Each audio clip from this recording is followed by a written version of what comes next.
Moby Dick. Chapter 51. The Spirit-Spout. Days, weeks passed, and under easy sail, the ivory Pequod had slowly swept across several cruising grounds, that off the Azores, off the Cape de Verdes, on the Plate, so-called, being off the mouth of the Rio de la Plata, and the Carroll Ground, an unstaked, watery locality, southerly from St. Helena. It was while gliding through these latter waters that one serene and moonlight night, when all the waves rolled by like scrolls of silver, and, by their soft, suffusing seethings, made what seemed a silvery silence, not a solitude, on such a silent night a silvery jet was seen far in advance of the white bubbles at the bow. Lit up by the moon, it looked celestial, seen some plumed and glittering god uprising from the sea. Fedallah first described this jet. For of these moonlight nights, it was his wont to mount to the mainmast head, and stand a lookout there, with the same precision as if it had been day. And yet, though herds of whales were seen by night, not one whaleman in 100 would venture a lowering for them. You may think with what emotions, then, the seaman beheld this old Oriental perched aloft at such unusual hours, his turban and the moon, companions in one sky. But when, after spending his uniform interval there for several successive nights without uttering a single sound, when, after all this silence, his unearthly voice was heard announcing that silvery, moonlit jet, every reclining mariner started to his feet as if some winged spirit had lighted in the rigging, and hailed the mortal crew. There she blows. Had the trump of judgment blown, they could not have quivered more, yet still they felt no terror, rather pleasure. For though it was a most unwonted hour, yet so impressive was the cry, and so deliriously exciting, that almost every soul on board instinctively desired a lowering. Walking the deck with quick, side-lunging strides, Ahab commanded the t-gallant sails and royals to be set, and every stunsail spread. The best man in the ship must take the helm. Then, with every masthead manned, the piled-up craft rolled down before the wind. The strange, upheaving, lifting tendency of the taffrail breeze filling the hollows of so many sails, made the buoyant, hovering deck to feel like air beneath the feet, while still she rushed along, as if two antagonistic influences were struggling in her, one to mount direct to heaven, the other to drive yawingly to some horizontal goal. And had you watched Ahab's face that night, you would have thought that in him also two different things were warring. While his one live leg made lively echoes along the deck, every stroke of his dead limb sounded like a coffin tap. On life and death this old man walked. But though the ship so swiftly sped, and though from every eye, like arrows, the eager glances shot, yet the silvery jet was no more seen that night. Every sailor swore he saw it once, but not a second time. This midnight spout had almost grown a forgotten thing, when, some days after, lo! At the same silent hour, it was again announced, again it was descried by all, but upon making sail to overtake it, once more it disappeared as if it had never been. And so it served us night after night, till no one heeded it but to wonder at it.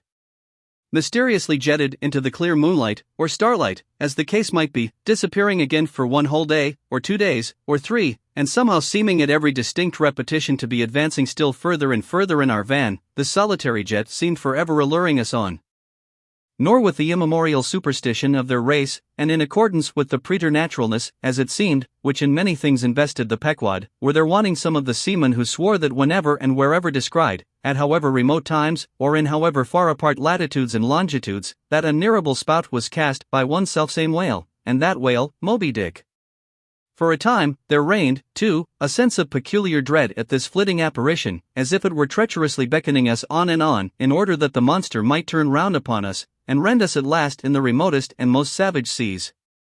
These temporary apprehensions, so vague but so awful, derived a wondrous potency from the contrasting serenity of the weather, in which, beneath all its blue blandness, some thought there lurked a devilish charm, as for days and days we voyaged along, through seas so wearily, lonesomely mild, that all space, in repugnance to our vengeful errand, seemed vacating itself of life before our urn-like prow.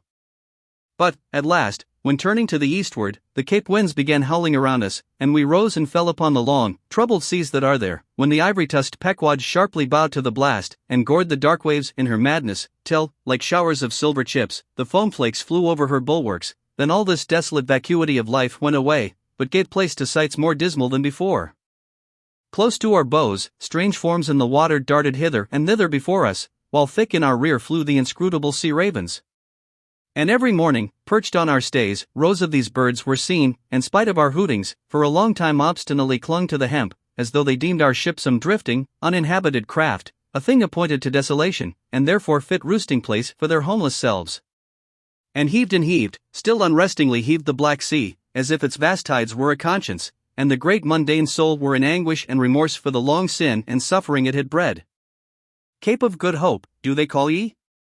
Rather Cape Tormentoso, as called of yore, for long allured by the perfidious silences that before had attended us, we found ourselves launched into this tormented sea, where guilty beings transformed into those fowls and these fish, seemed condemned to swim on everlastingly without any haven in store, or beat that black air without any horizon. But calm, snow-white, and unvarying, still directing its fountain of feathers to the sky, still beckoning us on from before, the solitary jet would at times be descried. During all this blackness of the elements, Ahab, though assuming for the time the almost continual command of the drenched and dangerous deck, manifested the gloomiest reserve, and more seldom than ever addressed his mates. In tempestuous times like these, after everything above and aloft has been secured, nothing more can be done but passively to await the issue of the gale. Then captain and crew become practical fatalists.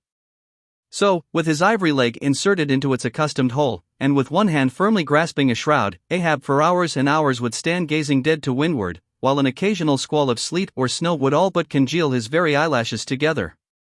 Meantime, the crew, driven from the forward part of the ship by the perilous seas that burstingly broke over its bows, stood in a line along the bulwarks in the waist, and the better to guard against the leaping waves, each man had slipped himself into a sort of bowline secured to the rail, in which he swung as in a loosened belt.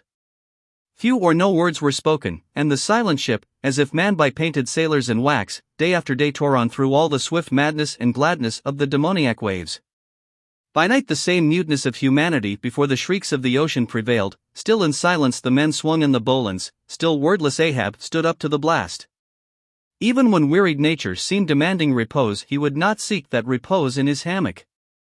Never could Starbuck forget the old man's aspect, when one night going down into the cabin to mark how the barometer stood, he saw him with closed eyes sitting straight in his floor-screwed chair, the rain and half-melted sleet of the storm from which he had some time before emerged, still slowly dripping from the unremoved hat and coat. On the table beside him lay unrolled one of those charts of tides and currents which have previously been spoken of. His lantern swung from his tightly clenched hand. Though the body was erect, the head was thrown back so that the closed eyes were pointed towards the needle of the telltale that swung from a beam in the ceiling. Asterisk. The cabin compass is called the telltale, because without going to the compass at the helm, the captain, while below, can inform himself of the course of the ship. Terrible old man! Thought Starbuck with a shudder, sleeping in this gale, still thou steadfastly eyest thy purpose. Chapter 52. The Albatross. Southeastward from the Cape, off the distant Crozets, a good cruising ground for right whalemen, a sail loomed ahead, the Goney, Albatross, by name. As she slowly drew nigh, from my lofty perch at the foremast head, I had a good view of that sight so remarkable to a tyro in the far ocean fisheries, a whaler at sea, and long absent from home. As if the waves had been fullers, this craft was bleached like the skeleton of a stranded walrus. All down her sides, this spectral appearance was traced with long channels of reddened rust, while all her spars and her rigging were like the thick branches of trees furred over with hoarfrost. Only her lower sails were set. A wild sight it was to see her long-bearded lookouts at those three mastheads. They seemed clad in the skins of beasts, so torn and bepatched the raiment that had survived nearly 4 years of cruising. Standing in iron hoops nailed to the mast, they swayed and swung over a fathomless sea, and though, when the ship slowly glided close under our stern, we 6 men in the air came so nigh to each other that we might almost have leaped from the mastheads of one ship to those of the other, yet, those forlorn-looking fishermen, mildly eyeing us as they passed, said not one word to our own lookouts, while the quarter-deck hail was being heard from below. "Ship ahoy! Have ye seen the white whale?" But as the strange captain, leaning over the pallid bulwarks, was in the act of putting his trumpet to his mouth, it somehow fell from his hand into the sea, and the wind now rising amain, he in vain strove to make himself heard without it. Meantime his ship was still increasing the distance between. While in various silent ways the seamen of the Pequod were evincing their observance of this ominous incident at the first mere mention of the white whale's name to another ship, Ahab for a moment paused. It almost seemed as though he would have lowered a boat to board the stranger, had not the threatening wind forbade. But taking advantage of his windward position, he again seized his trumpet, and knowing by her aspect that the stranger vessel was a Nantucketer and shortly bound home, he loudly hailed "Ahoy there!" This is the Pequod, bound round the world. Tell them to address all future letters to the Pacific Ocean. And this time 3 years, if I am not at home, tell them to address them to.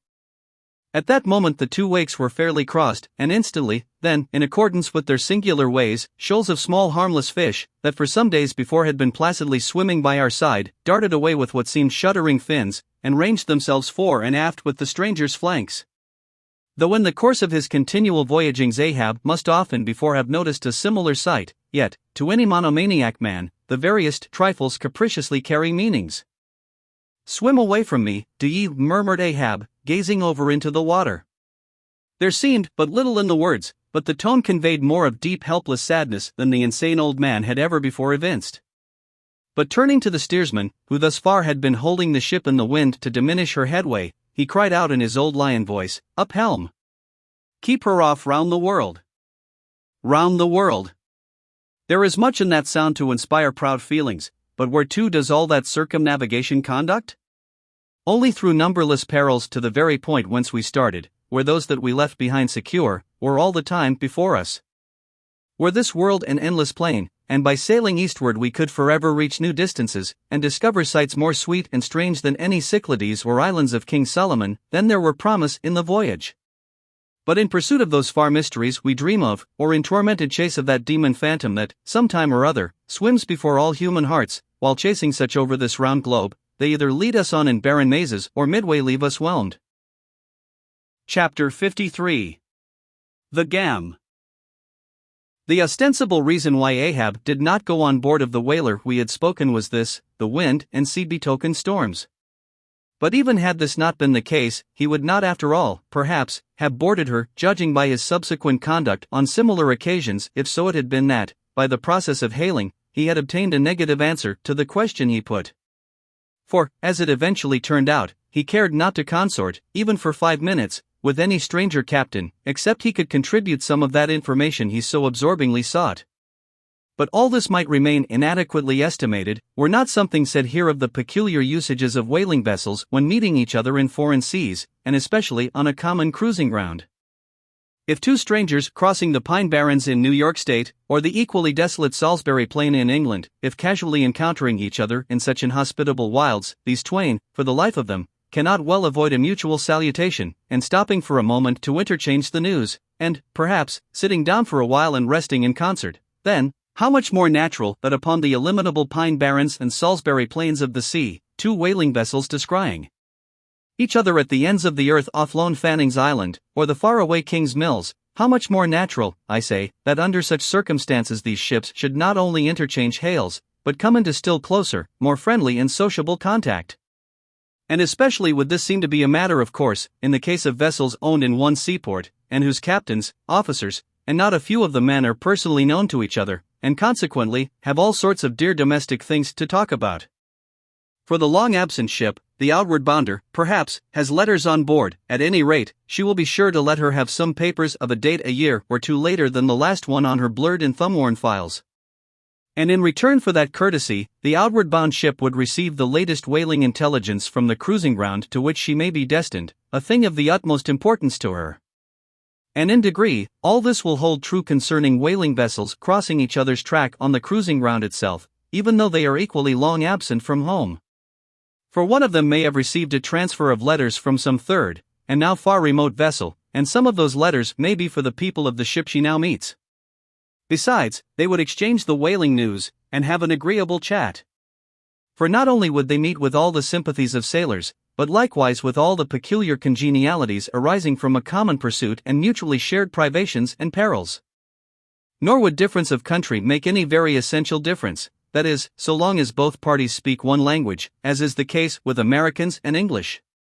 Though, to be sure, from the small number of English whalers, such meetings do not very often occur, and when they do occur there is too apt to be a sort of shyness between them, for your Englishman is rather reserved, and your Yankee, he does not fancy that sort of thing in anybody but himself.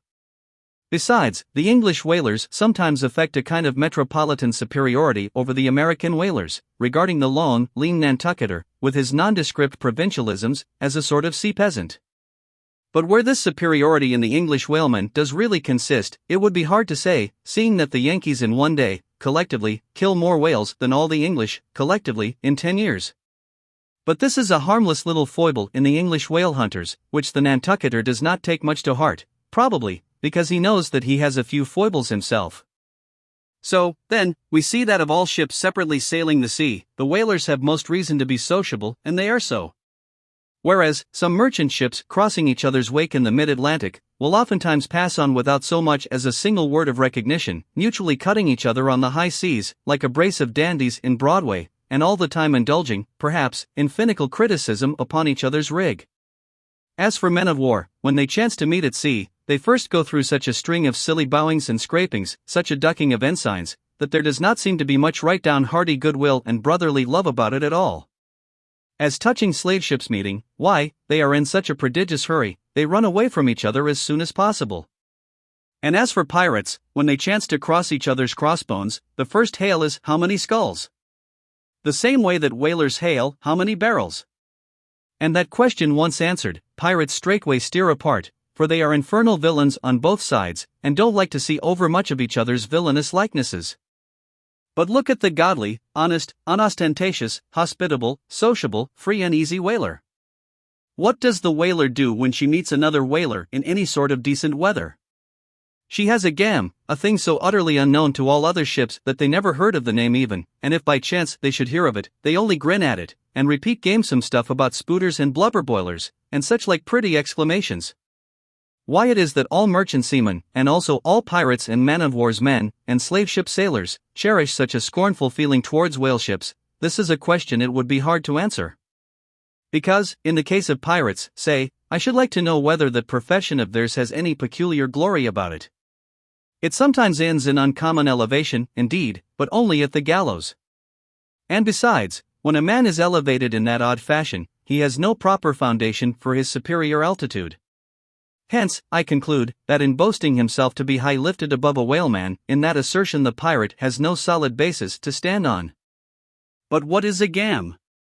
You might wear out your index finger running up and down the columns of dictionaries, and never find the word. Dr. Johnson never attained to that erudition, Noah Webster's Ark does not hold it. Nevertheless, the same expressive word has now for many years been in constant use among some 15,000 true-born Yankees. Certainly, it needs a definition, and should be incorporated into the lexicon. With that view, let me learnedly define it. Gam. Noun, a social meeting of two, or more, whale ships, generally on a cruising ground, when, after exchanging hails, they exchange visits by boat's crews, the two captains remaining, for the time, on board of one ship, and the two chief mates on the other. There is another little item about gamming which must not be forgotten here. All professions have their own little peculiarities of detail, so has the whale fishery. In a pirate, man-of-war, or slave ship, when the captain is rowed anywhere in his boat, he always sits in the stern sheets on a comfortable, sometimes cushioned seat there, and often steers himself with a pretty little milliner's tiller decorated with gay cords and ribbons. But the whaleboat has no seat astern, no sofa of that sort whatever, and no tiller at all. High times indeed, if whaling captains were wheeled about the water on casters like gouty old aldermen in patent chairs. And as for a tiller, the whaleboat never admits of any such effeminacy, and therefore as in gamming a complete boat's crew must leave the ship, and hence as the boat steerer or harpooner is of the number, that subordinate is the steersman upon the occasion, and the captain, having no place to sit in, is pulled off to his visit all standing like a pine tree. And often you will notice that being conscious of the eyes of the whole visible world resting on him from the sides of the two ships, this standing captain is all alive to the importance of sustaining his dignity by maintaining his legs. Nor is this any very easy matter, for in his rear is the immense projecting steering or hitting him now and then in the small of his back, the after or reciprocating by wrapping his knees in front. He is thus completely wedged before and behind, and can only expand himself sideways by settling down on his stretched legs, but a sudden, violent pitch of the boat will often go far to topple him, because length of foundation is nothing without corresponding breadth. Merely make a spread angle of two poles, and you cannot stand them up. Then, again, it would never do in plain sight of the world's riveted eyes, it would never do, I say, for this straddling captain to be seen steadying himself the slightest particle by catching hold of anything with his hands. Indeed, as token of his entire, buoyant self-command, he generally carries his hands in his trousers pockets, but perhaps being generally very large, heavy hands, he carries them there for ballast. Nevertheless, there have occurred instances, well authenticated ones too, where the captain has been known for an uncommonly critical moment or two, in a sudden squall say, to seize hold of the nearest oarsman's hair, and hold on there like grim death. Chapter 54. The Townhoe's Story. As told at the Golden Inn. The Cape of Good Hope, and all the watery region round about there, is much like some noted four corners of a great highway, where you meet more travelers than in any other part. It was not very long after speaking the Goni that another homeward-bound whaleman, the Townhoe *, was encountered. She was manned almost wholly by Polynesians. In the short gam that ensued she gave us strong news of Moby Dick. To some the general interest in the white whale was now wildly heightened by a circumstance of the Townhoe's story, which seemed obscurely to involve with the whale a certain wondrous, inverted visitation of one of those so-called judgments of God which at times are said to overtake some men. This latter circumstance, with its own particular accompaniments, forming what may be called the secret part of the tragedy about to be narrated, never reached the ears of Captain Ahab or his mates. For that secret part of the story was unknown to the captain of the Townhoe himself. It was the private property of 3 Confederate white seamen of that ship, one of whom, it seems, communicated it to Tashtego with Romish injunctions of secrecy, but the following night Tashtego rambled in his sleep, and revealed so much of it in that way, that when he was wakened he could not well withhold the rest. Nevertheless, so potent an influence did this thing have on those seamen in the Pequod who came to the full knowledge of it, and by such a strange delicacy, to call it so, were they governed in this matter, that they kept the secret among themselves so that it never transpired abaft the Pequod's mainmast. Interweaving in its proper place this darker thread with the story as publicly narrated on the ship, the whole of this strange affair I now proceed to put on lasting record. The ancient whale cry upon first sighting a whale from the masthead, still used by whalemen in hunting the famous Galapagos terrapin. For my humor's sake, I shall preserve the style in which I once narrated it at Lima, to a lounging circle of my Spanish friends, one Saint's Eve, smoking upon the thick gilt-tiled piazza of the Golden Inn. Of those fine cavaliers, the young Dons, Pedro and Sebastian, were on the closer terms with me, and hence the interluding questions they occasionally put, and which are duly answered at the time. Some 2 years prior to my first learning the events which I am about rehearsing to you, gentlemen, the Townhoe, sperm whaler of Nantucket, was cruising in your Pacific here, not very many days' sail eastward from the eaves of this good Golden Inn. She was somewhere to the northward of the line. One morning upon handling the pumps, according to daily usage, it was observed that she made more water in her hold than common. They supposed a swordfish had stabbed her, gentlemen.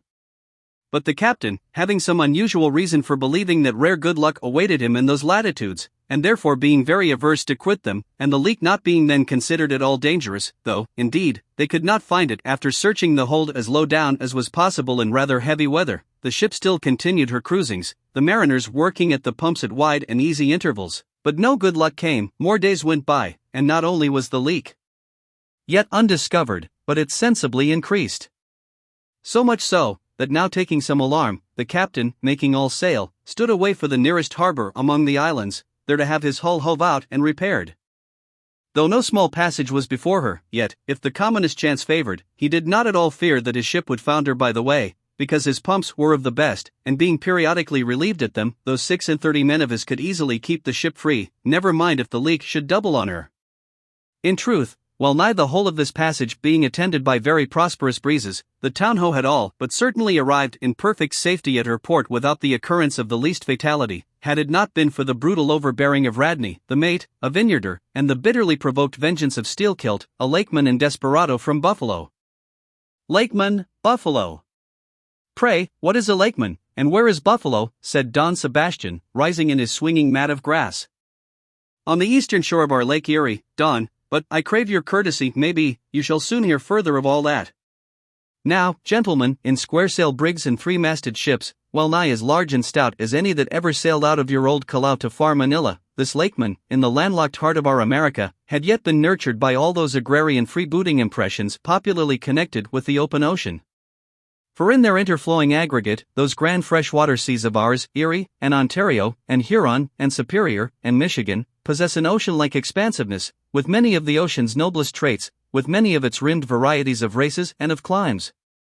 They contain round archipelagos of romantic isles, even as the Polynesian waters do, in large part, are shored by two great contrasting nations. As the Atlantic is, they furnish long maritime approaches to our numerous territorial colonies from the east, dotted all round their banks. Here and there are frowned upon by batteries, and by the goat-like craggy guns of lofty Mackinaw. They have heard the fleet thunderings of naval victories. At intervals, they yield their beaches to wild barbarians, whose red-painted faces flash from out their peltry wigwams. For leagues and leagues are flanked by ancient and unentered forests, where the gaunt pines stand like serried lines of kings in Gothic genealogies, those same woods harboring wild Afric beasts of prey, and silken creatures whose exported furs give robes to Tartar emperors. They mirror the paved capitals of Buffalo and Cleveland, as well as Winnebago villages. They float alike the full-rigged merchant ship, the armed cruiser of the state, the steamer, and the beach canoe. They are swept by borean and dismasting blasts as direful as any that lash the salted wave. They know what shipwrecks are, for out of sight of land, however inland, they have drowned full many a midnight ship with all its shrieking crew.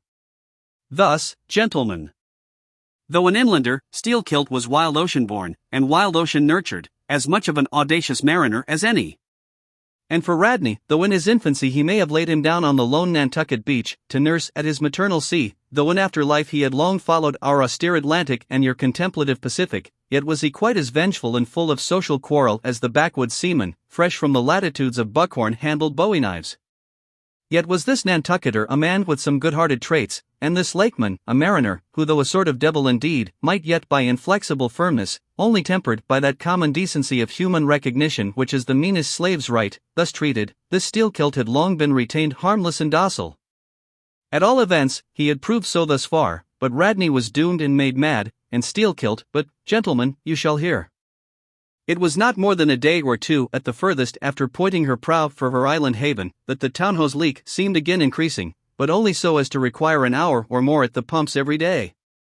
You must know that in a settled and civilized ocean like our Atlantic, for example, some skippers think little of pumping their whole way across it, though of a still, sleepy night, should the officer of the deck happen to forget his duty in that respect, the probability would be that he and his shipmates would never again remember it, on account of all hands gently subsiding to the bottom.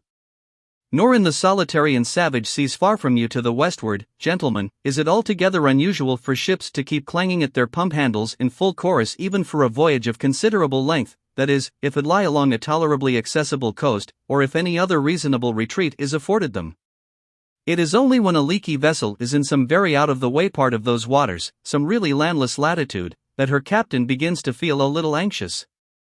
Much this way had it been with the townhoe, so when her leak was found gaining once more, there was in truth some small concern manifested by several of her company, especially by Radney the mate.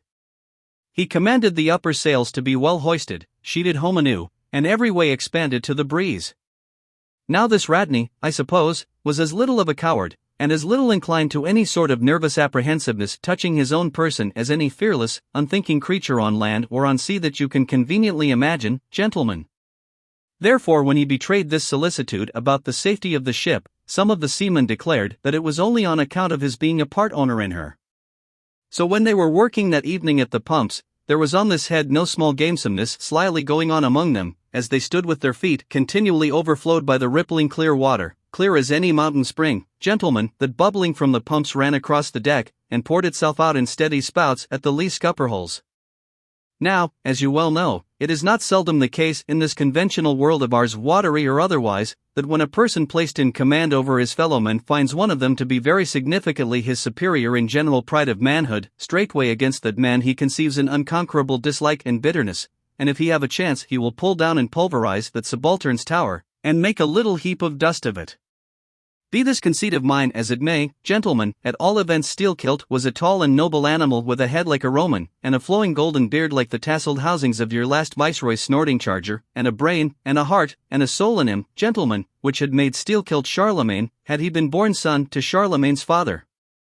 But Radney, the mate, was ugly as a mule, yet as hardy, as stubborn, as malicious.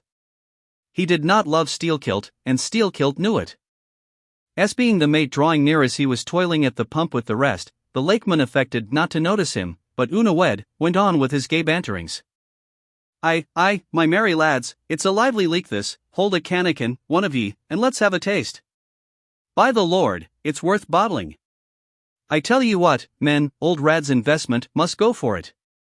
He had best cut away his part of the hull and tow it home.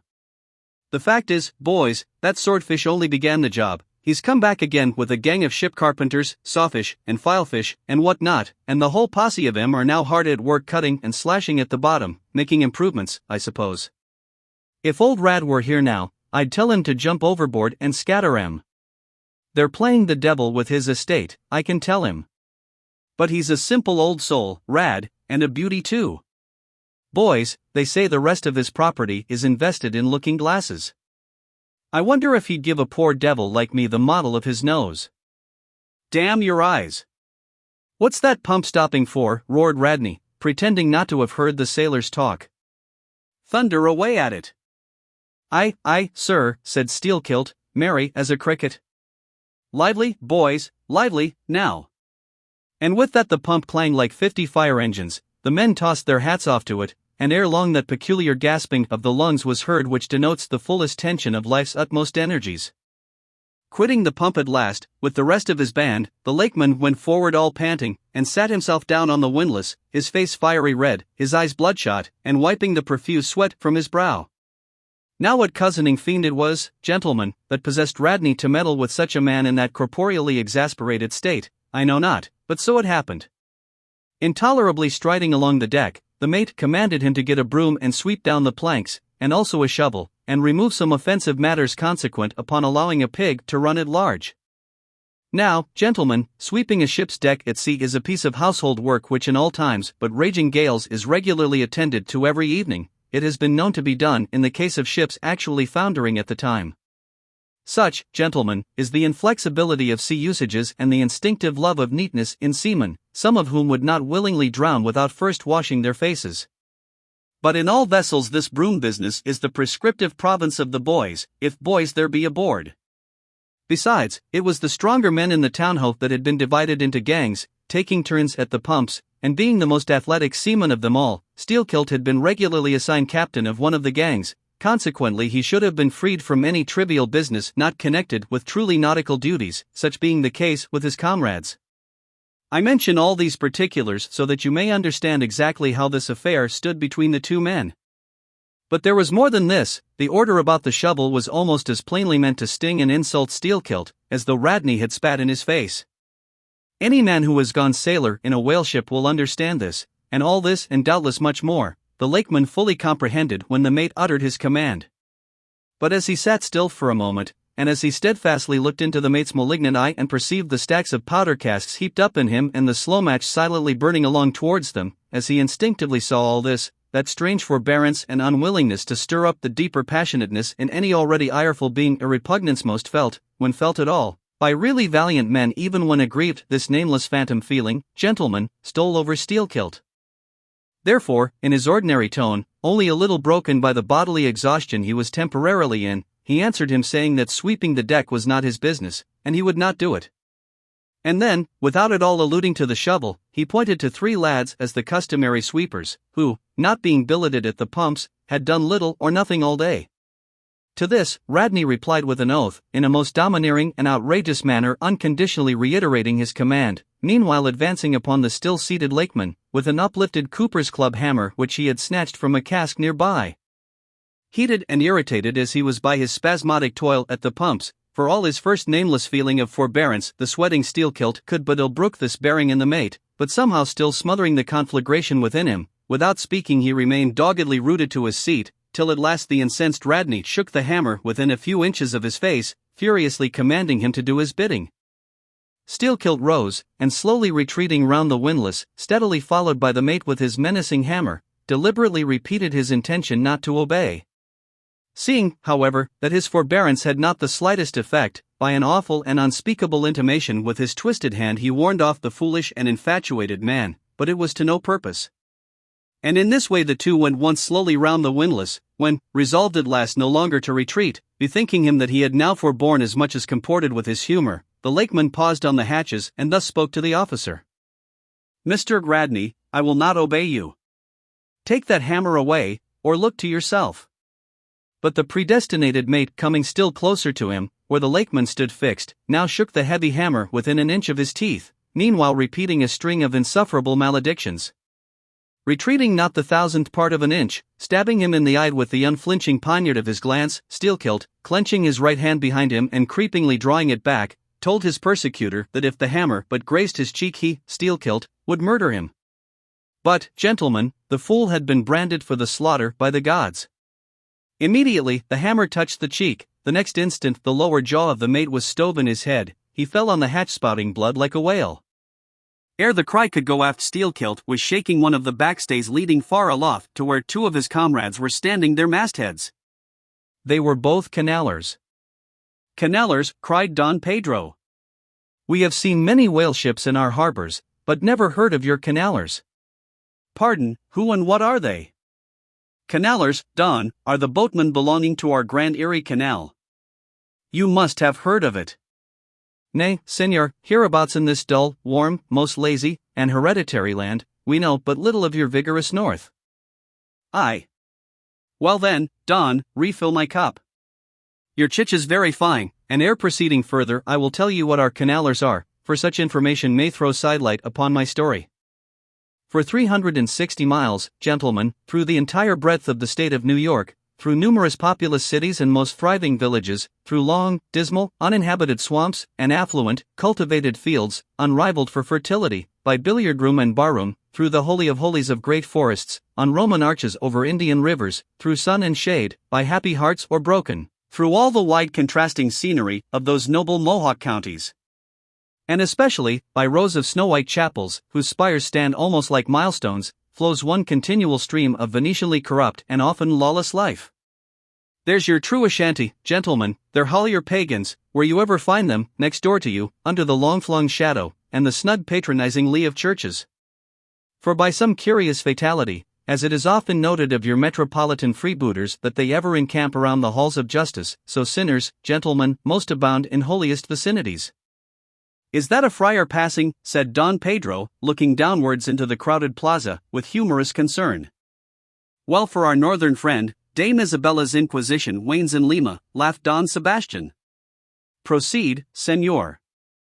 A moment. Pardon, cried another of the company. In the name of all us Limese, I but desire to express to you, Sir Sailor, that we have by no means overlooked your delicacy in not substituting present Lima for distant Venice in your corrupt comparison. Oh! Do not bow and look surprised, you know the proverb all along this coast, corrupt as Lima. It but bears out your saying, too, church is more plentiful than billiard tables, and forever open, and corrupt as Lima. So, too, Venice, I have been there, the holy city of the blessed evangelist, St. Mark, Street Dominic, purge it. Your cup. Thanks, here I refill, now, you pour out again. Freely depicted in his own vocation, gentlemen, the canaller would make a fine dramatic hero, so abundantly and picturesquely wicked is he. Like Mark Antony, for days and days along his green-turfed, flowery Nile, he indolently floats, openly toying with his red-cheeked Cleopatra, ripening his apricot thigh upon the sunny deck. But ashore, all this effeminacy is dashed. The brigandish guise which the canaller so proudly sports, his slouched and gaily ribboned hat betoken his grand features. A terror to the smiling innocence of the villages through which he floats, his swart visage and bold swagger are not unshunned in cities.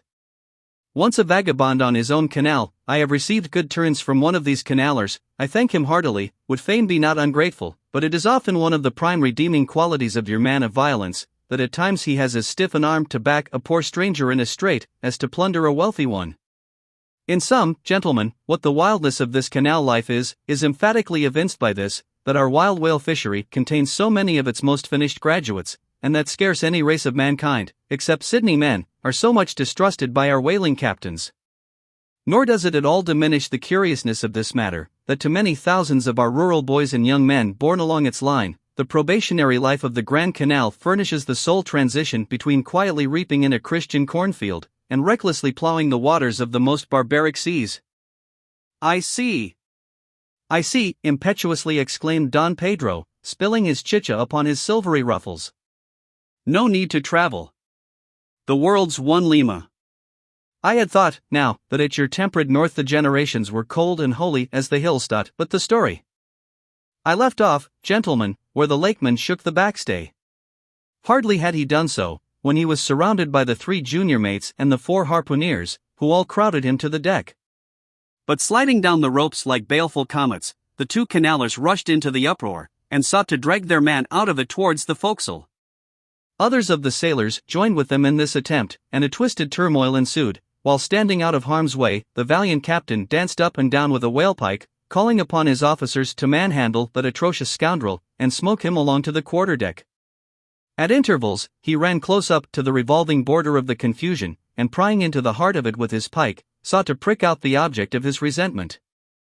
But Steelkilt and his desperadoes were too much for them all. They succeeded in gaining the forecastle deck, where, hastily slewing about 3 or 4 large casks in a line with the windlass, these sea Parisians entrenched themselves behind the barricade.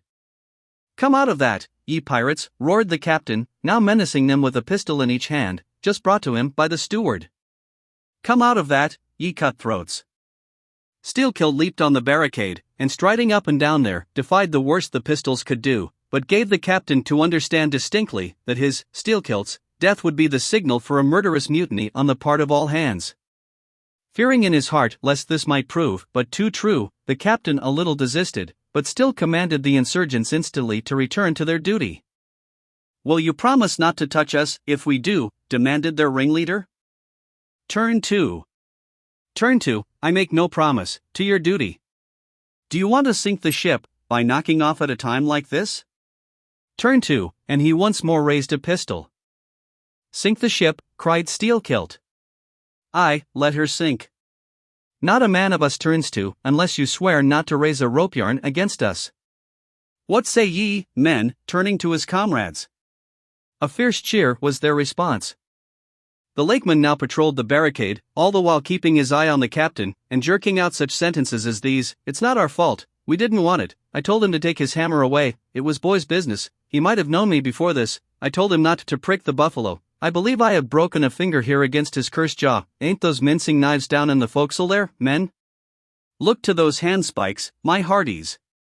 Captain, by God, look to yourself, say the word, don't be a fool, forget it all, we are ready to turn to, treat us decently, and we're your men, but we won't be flogged." Turn 2. I make no promises, turn 2, I say.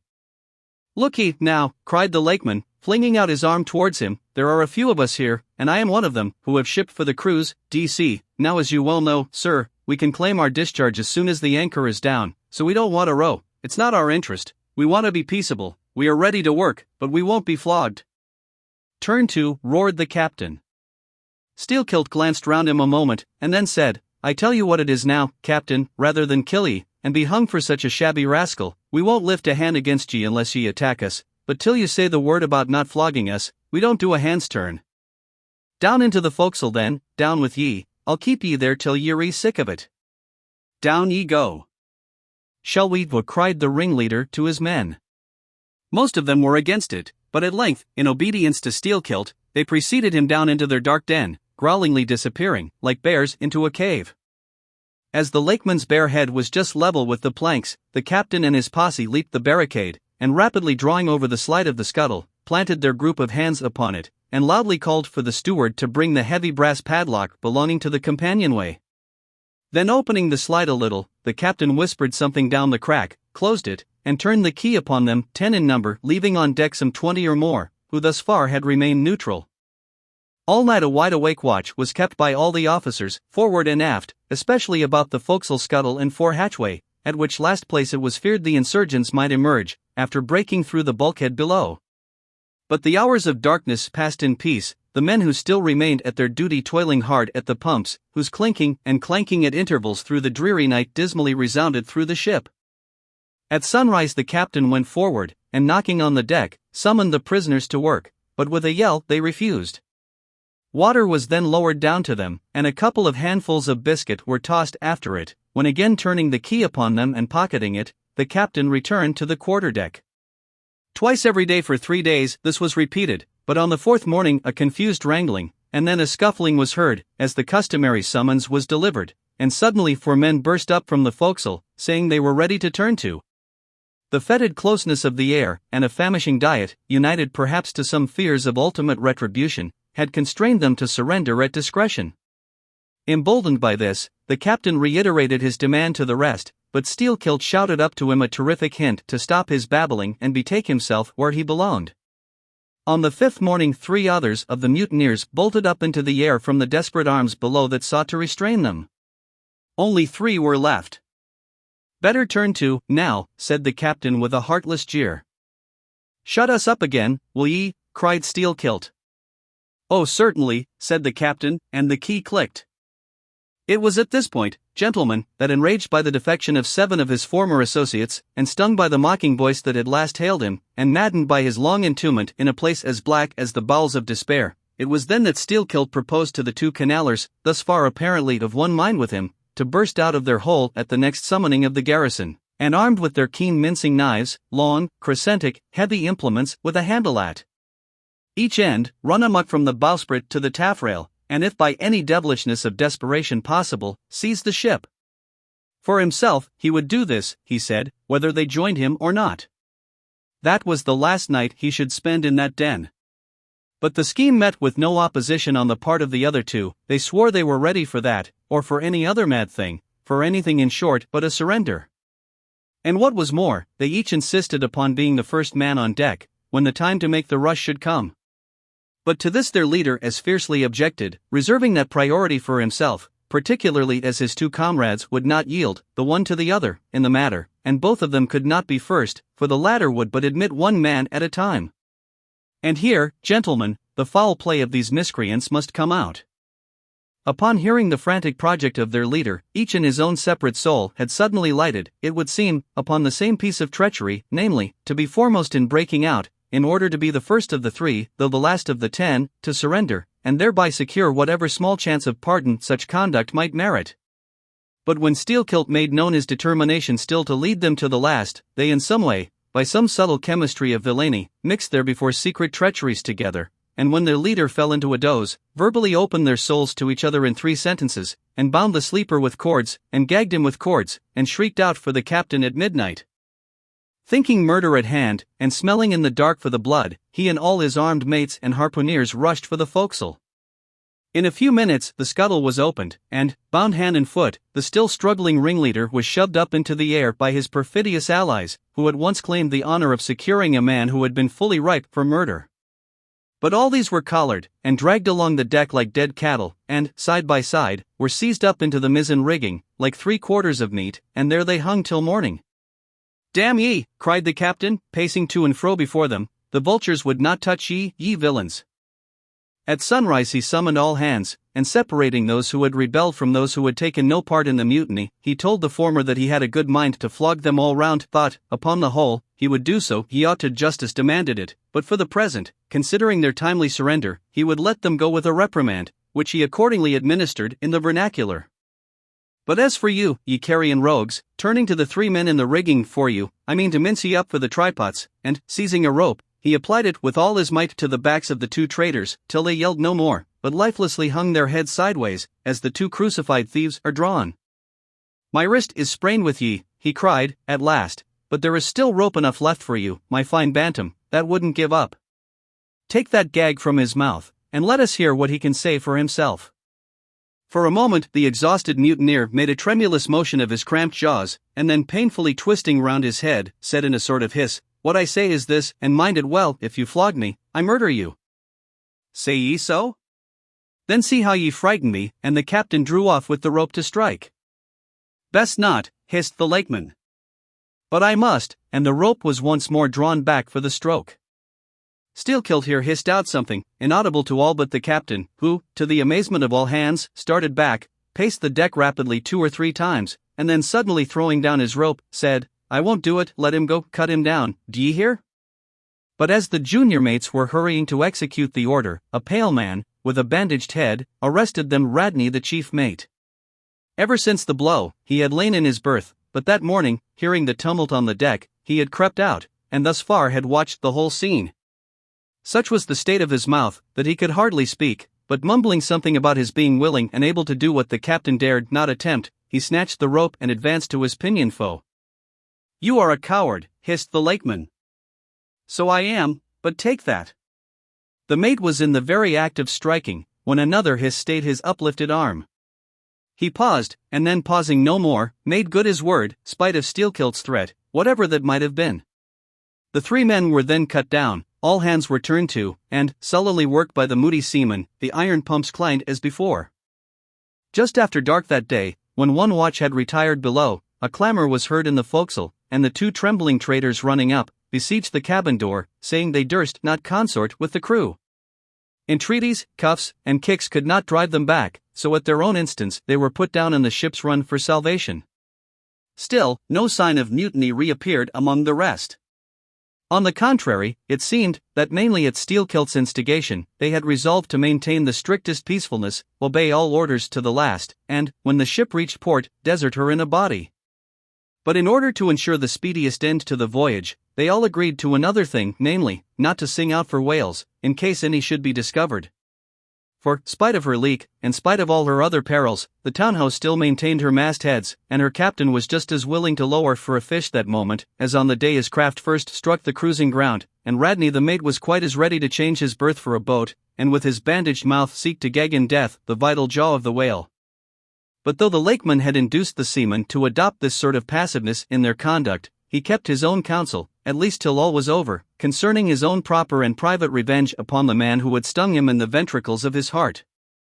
He was in Radney the chief mate's watch, and as if the infatuated man sought to run more than halfway to meet his doom, after the scene at the rigging, he insisted, against the express counsel of the captain, upon resuming the head of his watch at night. Upon this, and 1 or 2 other circumstances, Steelkilt systematically built the plan of his revenge. During the night, Radney had an unseamanlike way of sitting on the bulwarks of the quarter-deck, and leaning his arm upon the gunwale of the boat which was hoisted up there, a little above the ship's side. In this attitude, it was well known, he sometimes dozed. There was a considerable vacancy between the boat and the ship, and down between this was the sea. Steelkilt calculated his time, and found that his next trick at the helm would come round at 2 o'clock, in the morning of the 3rd day from that in which he had been betrayed. At his leisure, he employed the interval in braiding something very carefully in his watches below. "What are you making there?" said his shipmate. "What do you think?" "What does it look like?" "Like a lanyard for your bag, but it's an odd one, seems to me." "Yes, rather oddish," said the lakeman, holding it at arm's length before him, "but I think it will answer." "Shipmate, I haven't enough twine, have you any?" But there was none in the forecastle. "Then I must get some from old Rad," and he rose to go aft. "You don't mean to go a-begging to him," said a sailor. "Why not? Do you think he won't do me a turn, when it's to help himself in the end, shipmate?" And going to the mate, he looked at him quietly, and asked him for some twine to mend his hammock. It was given him. Neither twine nor lanyard were seen again, but the next night an iron ball, closely netted, partly rolled from the pocket of the lakeman's monkey jacket, as he was tucking the coat into his hammock for a pillow. 24 hours after, his trick at the silent helm, nigh to the man who was apt to doze over the grave always ready dug to the seaman's hand, that fatal hour was then to come, and in the foreordaining soul of Steelkilt, the mate was already stark and stretched as a corpse, with his forehead crushed in. But, gentlemen, a fool saved the would-be murderer from the bloody deed he had planned. Yet complete revenge he had, and without being the avenger. For by a mysterious fatality, heaven itself seemed to step in to take out of his hands into its own the damning thing he would have done. It was just between daybreak and sunrise of the morning of the 2nd day, when they were washing down the decks, that a stupid Tenerife man, drawing water in the mainchains, all at once shouted out, "There she rolls! There she rolls! Jesu, what a whale!"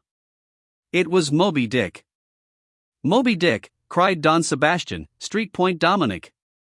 "Sir Sailor, but do whales have christenings? Whom call you Moby Dick?" "A very white, and famous, and most deadly immortal monster, Don, but that would be too long a story." "How? How?" cried all the young Spaniards, crowding. "Nay, Dons, nay, nay. I cannot rehearse that now. Let me get more into the air, sirs." "The chicha." "The chicha," cried Don Pedro, "our vigorous friend looks faint, fill up his empty glass." "No need, gentlemen, one moment, and I proceed to, now, gentlemen," so suddenly perceiving the snowy whale within 50 yards of the ship, forgetful of the compact among the crew in the excitement of the moment, the Tenerife man had instinctively and involuntarily lifted his voice for the monster, though for some little time past it had been plainly beheld from the 3 sullen mastheads. All was now a frenzy. The white whale, was the cry from captain, mates, and harpooneers, who, undeterred by fearful rumors, were all anxious to capture so famous and precious a fish, while the dogged crew eyed askance, and with curses, the appalling beauty of the vast milky mass, that lit up by a horizontal spangling sun, shifted and glistened like a living opal in the blue morning sea. Gentlemen, a strange fatality pervades the whole career of these events, as if verily mapped out before the world itself was charted. The mutineer was the bowsman of the mate, and when fast to a fish, it was his duty to sit next him, while Radney stood up with his lance in the prow, and haul in or slacken the line, at the word of command. Moreover, when the 4 boats were lowered, the mates got the start, and none howled more fiercely with delight than did Steelkilt, as he strained at his oar. After a stiff pull, their harpooneer got fast, and, spear in hand, Radney sprang to the bow. He was always a furious man, it seems, in a boat. And now his bandaged cry was, to beach him on the whale's topmost back. Nothing loath, his bowsman hauled him up and up, through a blinding foam that blent 2 whitenesses together, till of a sudden the boat struck as against a sunken ledge, and keeling over, spilled out the standing mate. That instant, as he fell on the whale's slippery back, the boat righted, and was dashed aside by the swell, while Radney was tossed over into the sea, on the other flank of the whale. He struck out through the spray, and, for an instant, was dimly seen through that veil, wildly seeking to remove himself from the eye of Moby Dick. But the whale rushed round in a sudden maelstrom, seized the swimmer between his jaws, and rearing high up with him, plunged headlong again, and went down. Meantime, at the first tap of the boat's bottom, the lakeman had slackened the line, so as to drop astern from the whirlpool. Calmly looking on, he thought his own thoughts. But a sudden, terrific, downward jerking of the boat quickly brought his knife to the line. He cut it, and the whale was free. But, at some distance, Moby Dick rose again, with some tatters of Radney's red woolen shirt, caught in the teeth that had destroyed him. All 4 boats gave chase again, but the whale eluded them, and finally wholly disappeared. In good time, the town-ho reached her port, a savage, solitary place, where no civilized creature resided. There, headed by the lakeman, all but 5 or 6 of the foremastmen deliberately deserted among the palms, eventually, as it turned out, seizing a large double war canoe of the savages, and setting sail for some other harbor. The ship's company being reduced to but a handful, the captain called upon the islanders to assist him in the laborious business of heaving down the ship to stop the leak. But to such unresting vigilance over their dangerous allies was this small band of whites necessitated, both by night and by day, and so extreme was the hard work they underwent, that upon the vessel being ready again for sea, they were in such a weakened condition that the captain durst not put off with them in so heavy a vessel. After taking counsel with his officers, he anchored the ship as far offshore as possible, loaded and ran out his 2 cannon from the bows, stacked his muskets on the poop, and warning the islanders not to approach the ship at their peril, took 1 man with him, and setting the sail of his best whaleboat, steered straight before the wind for Tahiti, 500 miles distant, to procure a reinforcement to his crew. On the 4th day of the sail, a large canoe was descried, which seemed to have touched at a low isle of corals. He steered away from it, but the savage craft bore down on him, and soon the voice of Steelkilt hailed him to heave to, or he would run him under water. The captain presented a pistol. With 1 foot on each prow of the yoked war canoes, the lakeman laughed him to scorn, assuring him that if the pistol so much as clicked in the lock, he would bury him in bubbles and foam. "What do you want of me?" cried the captain. "Where are you bound?" "And for what are you bound?" demanded Steelkilt, no lies. "I am bound to Tahiti for more men." "Very good. Let me board you a moment, I come in peace." With that he leaped from the canoe, swam to the boat, and climbing the gunwale, stood face to face with the captain. "Cross your arms, sir, throw back your head. Now, repeat after me. As soon as Steelkilt leaves me, I swear to beach this boat on yonder island, and remain there 6 days. If I do not, may lightning strike me." "A pretty scholar," laughed the lakeman. "Adios, senor," and leaping into the sea, he swam back to his comrades. Watching the boat till it was fairly beached, and drawn up to the roots of the coconut trees, Steelkilt made sail again, and in due time arrived at Tahiti, his own place of destination. There, luck befriended him. 2 ships were about to sail for France, and were providentially in want of precisely that number of men which the sailor headed. They embarked, and so forever got the start of their former captain, had he been at all minded to work them legal retribution. Some 10 days after the French ships sailed, the whaleboat arrived, and the captain was forced to enlist some of the more civilized Tahitians, who had been somewhat used to the sea. Chartering a small native schooner, he returned with them to his vessel, and finding all right there, again resumed his cruisings.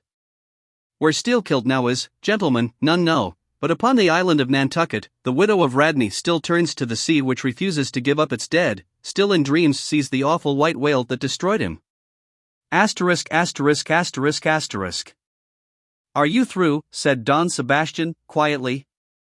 I am, Don. Then I entreat you, tell me if to the best of your own convictions, this your story is in substance really true? It is so passing wonderful. Did you get it from an unquestionable source? Bear with me if I seem to press. Also bear with all of us, Sir Sailor, for we all join in Don Sebastian's suit, cried the company, with exceeding interest. Is there a copy of the Holy Evangelists in the Golden Inn, gentlemen? Nay, said Don Sebastian, but I know a worthy priest nearby, who will quickly procure one for me. I go for it, but are you well advised? This may grow too serious. Will you be so good as to bring the priest also, Don? Though there are no autodafés in Lima now, said one of the company to another, I fear our sailor friend runs risk of the archiepiscopacy. Let us withdraw more out of the moonlight. I see no need of this. Excuse me for running after you, Don Sebastian, but may I also beg that you will be particular in procuring the largest sized evangelists you can. Asterisk asterisk asterisk asterisk asterisk asterisk. This is the priest, he brings you the evangelists, said Don Sebastian, gravely, returning with a tall and solemn figure. Let me remove my hat. Now, venerable priest, further into the light, and hold the holy book before me that I may touch it. So help me heaven, and on my honor the story I have told ye, gentlemen, is in substance and its great items, true. I know it to be true, it happened on this ball, I trod the ship, I knew the crew, I have seen and talked with Steelkilt since the death of Radney. Chapter 55. Of the Monstrous Pictures of Whales. I shall ere long paint to you as well as one can without canvas, something like the true form of the whale as he actually appears to the eye of the whaleman when in his own absolute body the whale is moored alongside the whaleship so that he can be fairly stepped upon there.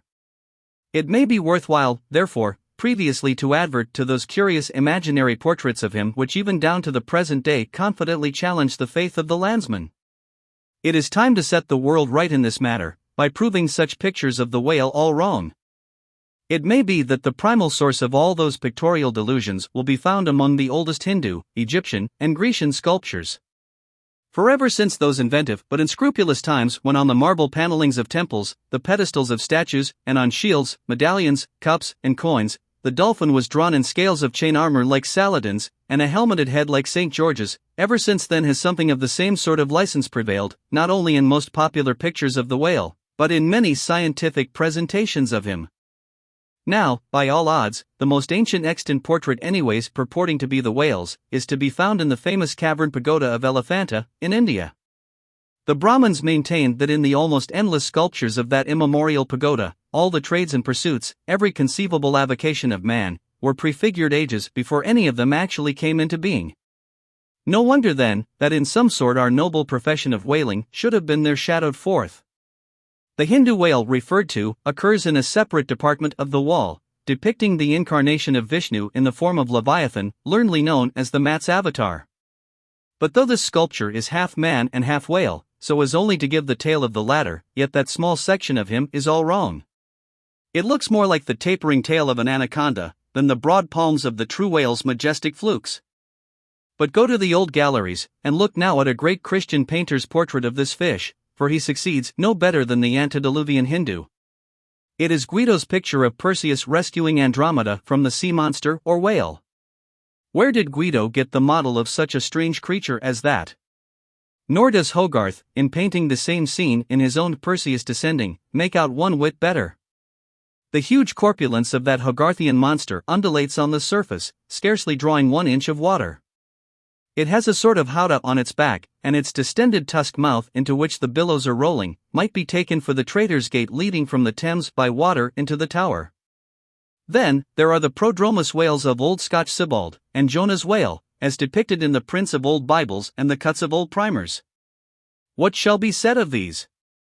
As for the bookbinder's whale winding like a vinestalk round the stock of a descending anchor as stamped and gilded on the backs and title pages of many books both old and new, that is a very picturesque but purely fabulous creature, imitated, I take it, from the like figures on antique vases. Though universally denominated a dolphin, I nevertheless call this bookbinder's fish an attempt at a whale, because it was so intended when the device was first introduced. It was introduced by an old Italian publisher somewhere about the 15th century, during the revival of learning, and in those days, and even down to a comparatively late period, dolphins were popularly supposed to be a species of the Leviathan.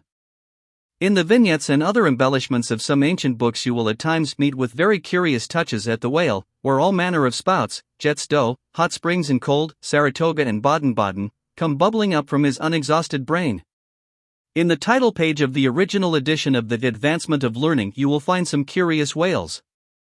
But quitting all these unprofessional attempts, let us glance at those pictures of Leviathan purporting to be sober, scientific delineations, by those who know.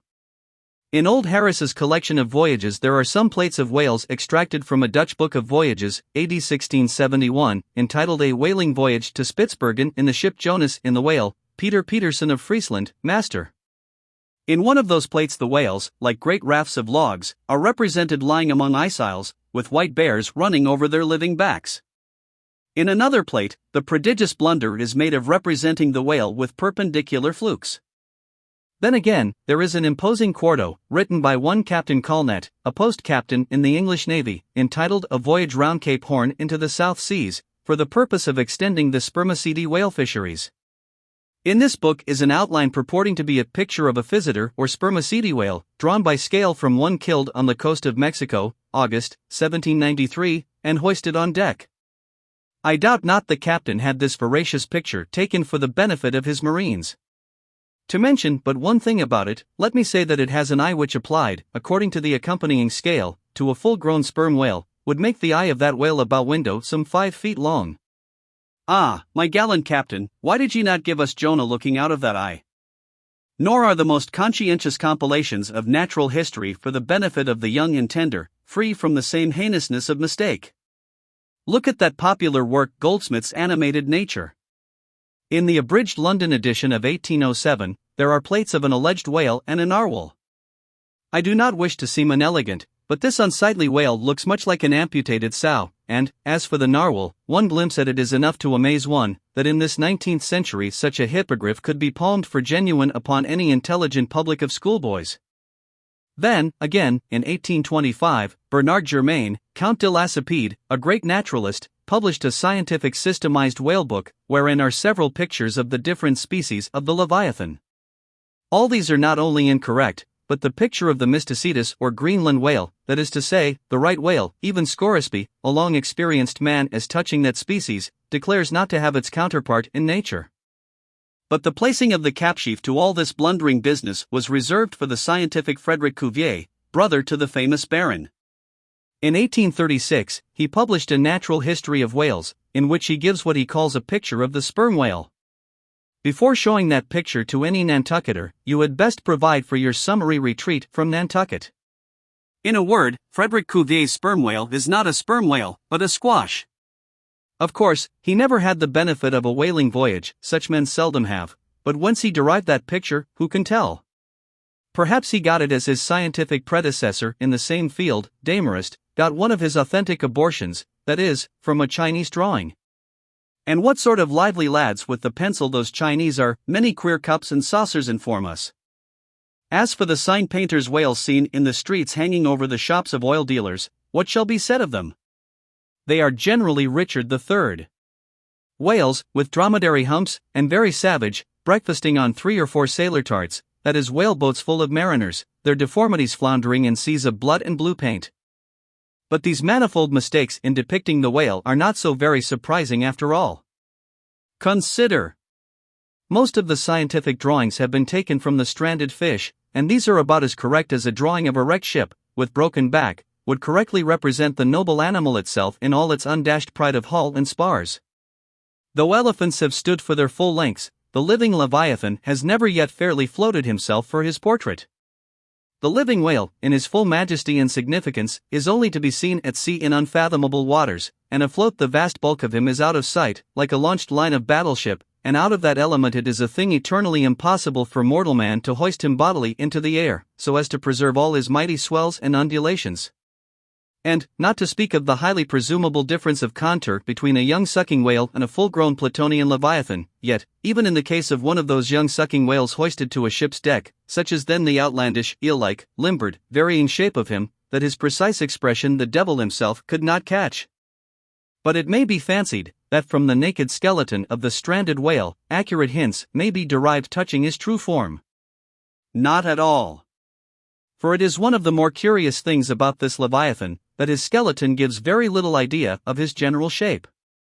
Though Jeremy Bentham's skeleton, which hangs for candelabra in the library of one of his executors, correctly conveys the idea of a burly-browed utilitarian old gentleman, with all Jeremy's other leading personal characteristics, yet nothing of this kind could be inferred from any Leviathan's articulated bones. In fact, as the great Hunter says, the mere skeleton of the whale bears the same relation to the fully invested and padded animal as the insect does to the chrysalis that so roundingly envelopes it. This peculiarity is strikingly evinced in the head, as in some part of this book will be incidentally shown. It is also very curiously displayed in the side fin, the bones of which almost exactly answer to the bones of the human hand, minus only the thumb. This fin has 4 regular bone fingers, the index, middle, ring, and little finger. But all these are permanently lodged in their fleshy covering, as the human fingers in an artificial covering.